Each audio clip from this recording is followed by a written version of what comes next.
Have you ever wondered why we lift our glasses, lean in, and clink them together before we drink? It feels classy. It just feels like a party, you know? It even feels romantic. But what if I told you it might have started with a little suspicion and a healthy fear of being poisoned? Let's travel back to medieval Europe. Banquets were loud, tables were crowded, goblets were heavy. And trust? Well, trust was negotiable. In a time when political rivals shared the same dinner table, poisoning was not just a dramatic plot device. It was a real concern. Powerful families guarded their food carefully. Kings hired tasters. Guests watched each other closely. So when someone raised a cup and proposed a drink together, it wasn't just a friendly gesture. It was a subtle message. I trust you. But here's where it gets interesting. One popular theory suggests that people would slam their metal or glass cups together hard enough that liquid would spill from one into the other. If your drink splashed into mine and mine into yours, then neither of us could poison the other without risking ourselves. Now, historians debate how common that practice really was. There's limited direct evidence that people intentionally splashed drinks to mix them. But the idea reflects something deeper and very real. Shared risk builds trust. Even if cups weren't dramatically splashing across medieval halls, drinking together was symbolic. You lowered your guard. You put your attention elsewhere. You shared a vulnerable moment.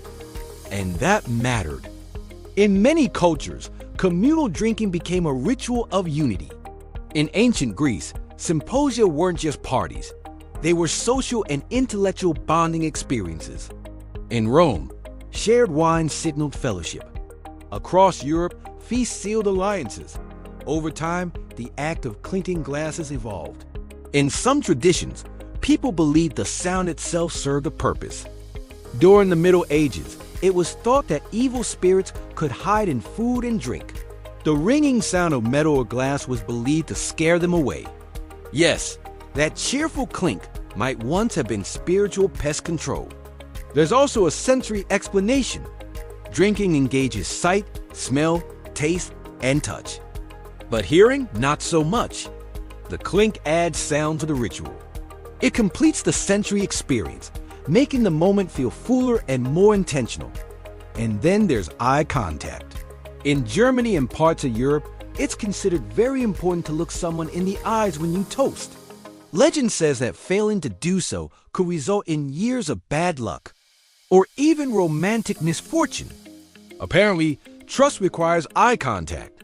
The word toast itself has a curious history. In 17th century England, people would place a piece of spiced toast into wine to improve its flavor. The honored guest at a gathering became known as the toast, the person everyone was drinking to. Eventually, the bread disappeared. The gesture remained. Today, when we raise our glasses at weddings, birthdays, holidays, or quiet dinners, we're participating in a ritual that stretches back centuries. We're saying, I share this moment with you. I'm not your enemy. And ideally, neither of us has added anything suspicious to the punch. The beautiful thing about toasting is that it transforms something simple, drinking, into something meaningful.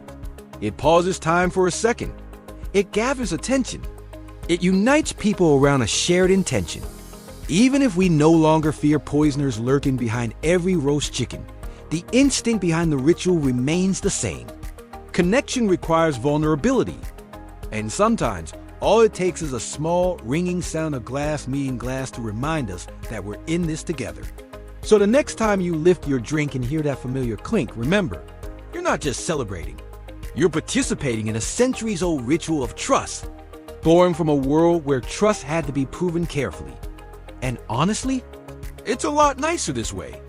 If you enjoyed this little dive into everyday history, raise a glass to the like button, subscribe for more Watercooler Facts, and let me know in the comments, what everyday rituals should we uncover next?